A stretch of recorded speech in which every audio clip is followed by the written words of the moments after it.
Hey, and welcome to 9 to Thrive Lead Generation Uncovered with Laura Burnett, tech guru, tech geek, email marketing extraordinaire. I change that up every single time, and Nikki Williams, business mentor. And we're here from the Thrive Business Academy. Laura and I are both super passionate about telling you about online business to support your lead generation growth and income. And we go against what the gurus say. So today, what we're going to be sharing with you in this short podcast is the top 5 lead generation predictions in 2023. And this is going to be a good one. And we will limit ranting to a minimum. We see so many things that we would love to share. Yeah. So this is all about what we predict is going to happen in 2023. Some good things, some bad things, and all when people can avoid the bad things and go for the good things. This is like the hope of it all. And I think one of them's been coming for a long while, and that is already happening already, which is, and I know Nikki sees this a lot, especially because she mentors a lot of people in business. I think you probably see a lot of business owners doing this one already, which is trying to be everywhere on every single platform. And it's not possible. So unless you have got a huge team, so we're assuming that you are a small business and you may have VA or a small team, but not a big team. Okay, it's either yourself or a small team. And if you are your brand and you're selling yourself, whether it's a VA, an accountant, project management, whatever it is, you cannot physically be on every platform and give your entire energy to it. However, there are lots of gurus out there telling you you should be across all of the platforms, and it is utter tosh. Pretty much, because yes, you are missing out on leads. So yeah, if you are someone who is just on Instagram, you are missing out on leads because you're not on LinkedIn. But to be frank, there's probably about 1 million leads out there for you, and you're not chasing 1 million leads. You're just chasing a few leads to fill your books up. So you don't actually need all of the leads out in the world. And as much as it would be absolutely amazing, I guarantee that even if you check any of the big gurus you follow, check out their social media platforms, and I will guarantee they have every single one set up, but they are not active on every single one, but have tried to be. And even then, they've got big teams. These have got big teams. But the matter of fact is, and I think we mentioned this in the previous episode, is that people are buying from you. And you can't be on every platform personally yourself unless you retired from every single piece of physical work in your job and did just marketing. Which is the polar opposite of what you want to be doing. Yes. And it's going to be someone else messaging on your behalf, and it's not going to sound like you.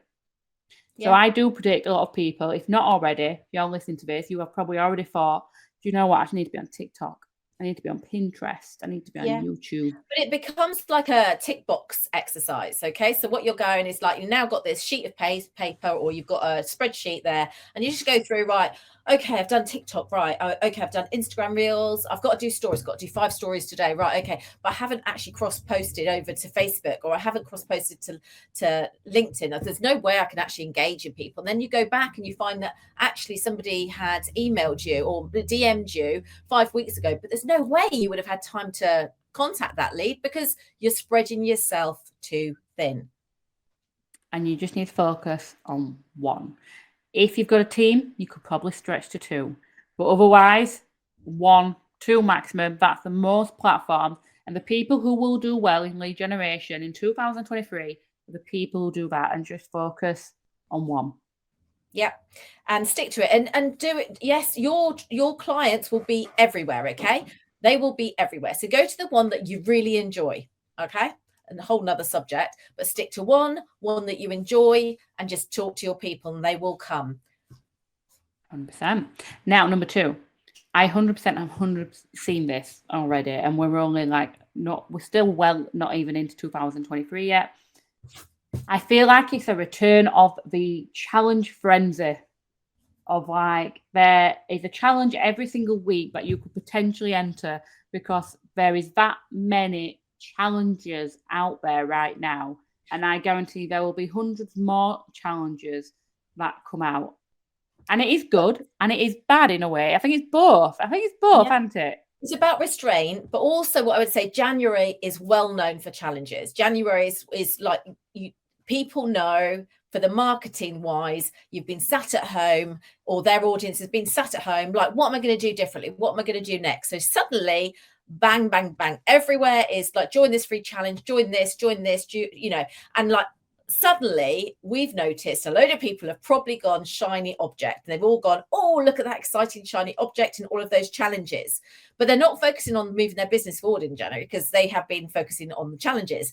But actually they haven't fully focused on the challenges because they've probably signed up to 3 challenges. So it's a rocky road to losing, and actually I always say stay in your path. As soon as you join challenges or many challenges, etc., you get taken off, you're suddenly investing in something else. And really what you should have done is just carried on doing your business. But it is a good thing as well. Yes, it's good because if you run a successful challenge, it does have high uptake, it does have a very good conversion rate. I think it's about being aware. So if you're going to enter a challenge, there are some challenges out there which are absolute toss, and honestly, that's the best thing I can say. They're absolute rubbish, and they're only there for one thing, which is to make you buy at the end. And you're not going to learn anything in them 5 days because it's all about that buying in the end. But there are people who run challenges out there who actually do want to help, and there is a very good win out of it. Very good to get behind, very good to do. Yes, there's going to be an upsell at the end, but actually, you still would have learned something valuable if you didn't do the upsell at the end. Yeah, so, I mean, Exhibit A. Okay, so we did run a challenge, and we give incredible value. We make sure that experience is a really good learning activity for the people that join. So we don't go, you can have a little dangle of the carrot in front of me, but you can't get any of it. We give the whole carrot of that promise within that challenge. If people decide to come with us, it's because they've got to know us, like us, trust us, enjoy the way that we teach and the learning style. And that is why they come into us, not because we've held back. Yes, it's all about, if you're going to run a challenge, insane value needs to be given and it will work well. Now, number 3. And I'm very happy at number 3. This is my good point. I feel like more people are going to be doing email marketing, as well as more people attempt to teach email marketing. But please don't go to them because they're teaching you the wrong strategies. But because I'm seeing it happen, I am seeing people claim they are email marketing experts, and they are not email marketing experts. But there is 100% an increase in using email marketing, and that can only be a good thing.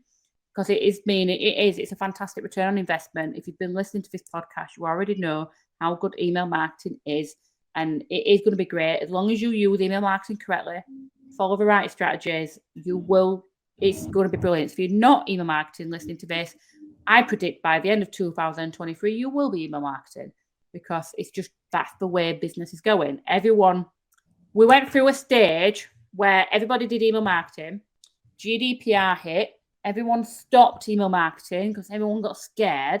And then now people started slowly building up, and now they're doing, oh yeah, it's all good again. Let's start email marketing again. So everyone's all on for email marketing again.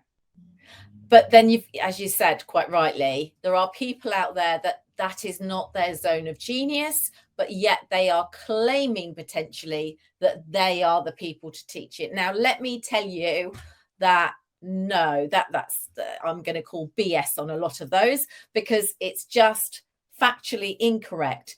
So we've all got our zone of geniuses, and I know what mine is, and I know what Laura's is, and she is the tech guru, email marketing guru. She's absolutely amazing at it.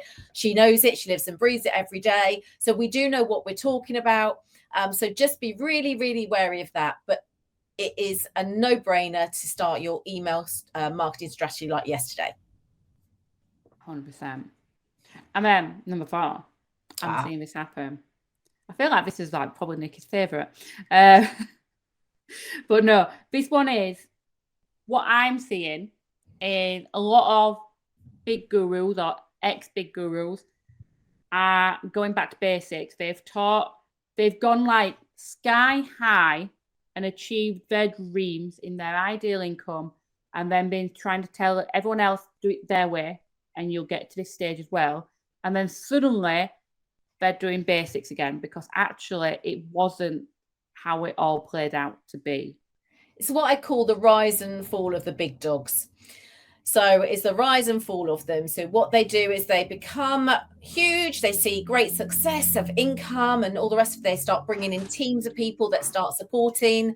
And then it all starts going a bit Pete Tong. Now, I'm not saying everybody, but the people that are I know that has happened to. And then suddenly, after closing their memberships or closing their Facebook groups or closing all of these things, they're now going back to all of those things. And that's because it works.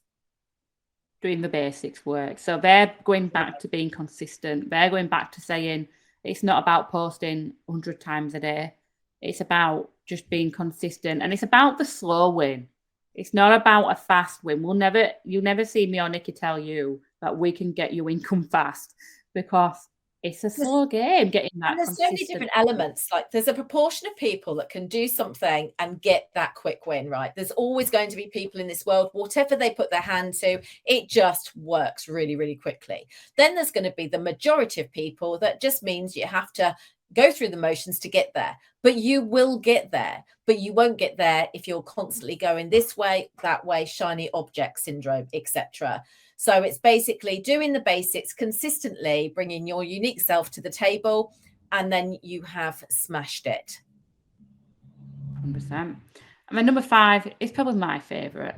And I'm going to avoid ranting on this one, because I could record a whole podcast episode just on this one thing, which is there is going to be a lot of shiny object syndrome due to big people white labeling software and claiming it as being brand new software that is their own, that is going to solve all your problems and make your life easy. It's not going to happen. And I've seen so many businesses do it. They're all the big businesses.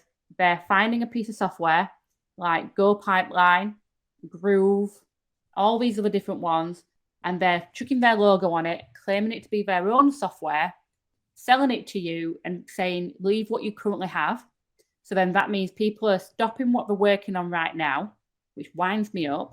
And then they go on to the sign your object thing and then realize, actually, it's not all it was meant to be. It was someone just trying to create recurring revenue out of software instead of creating recurring revenue out of a membership instead. And that's what tends to happen. So I'm seeing it mainly with membership people, to be quite honest. I'm seeing a lot of the big memberships are creating their own software. Yes, that's what I have noticed I've got at least 5 in my head that I can think of. Yeah, well, I was literally going through it. I was like, yep, they've done it. And they're all memberships, all big memberships. Yeah, and it's either like we are the email marketing specialist or we are now the all-in-one solution for, but actually, no, we're not. And we probably... It's like I have a piece of software myself for IT Mum, and people can log in. It's got its own URL. It's all branded as me. You wouldn't even know what software it was, and we use it for SEO. I can sell this software on, and it could be something that could be a big money earner for me, but it's not something I would do to someone to pull them away for something else. And that's what's winding me up with vitamin marketing, especially because I'm seeing a lot of people put a lot of effort into creating automations in their email marketing system, and then they're having to move it all to another system because they've been told this is the best one. And so then they contact your team, don't they? They contact your team to put it all right again. But the fact is, like for me, it's more the fact that these aren't people in that niche anyway. They're not people that have like real good knowledge and expertise in that area. And I think that's where the issue is. What you're doing is you're sending your people to something else that's actually not really connected. I don't own that. Anything could go wrong with that technology. We don't know, do we? And so we're not, when you disguise it, that's the problem. When we're disguising it as something else, it becomes a bit of an issue, really. And we're about empowering business owners, about taking control, not removing themselves from social media, but not having everything based on social media, having their own list and investing in that list and those people and not taking them elsewhere, pushing them elsewhere. And I think that's the trouble with that. So I think that's a really good one to end with. Definitely. Don't get the shiny object syndrome this year and think that all these lead generation softwares are going to solve your problems, because it's not. Stick to what you've got. You do not need to move software because there's so much software where you just don't. That's literally another podcast. So we're stopping right there. But we will go back to that another day, without a doubt. We will. So yes, a quick summary. Number 1, everyone is going to try and be on every platform. Please avoid this. Number 2, it is going to see the return of challenges, which is good and bad. Just don't get shiny object anymore. And if you do create one, make sure it's in the same value. Number 3, it's going to be an increase in email marketing. If you're not email marketing, get email marketing.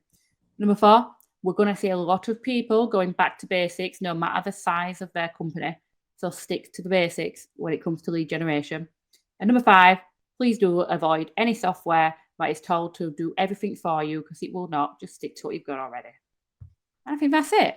So awesome. Thank you very much for listening or watching. And if you do want to see more of us, please make sure you join us over in the thrivebusinessacademy.com/EMME for email marketing made easy. And other than that, we will see you next time.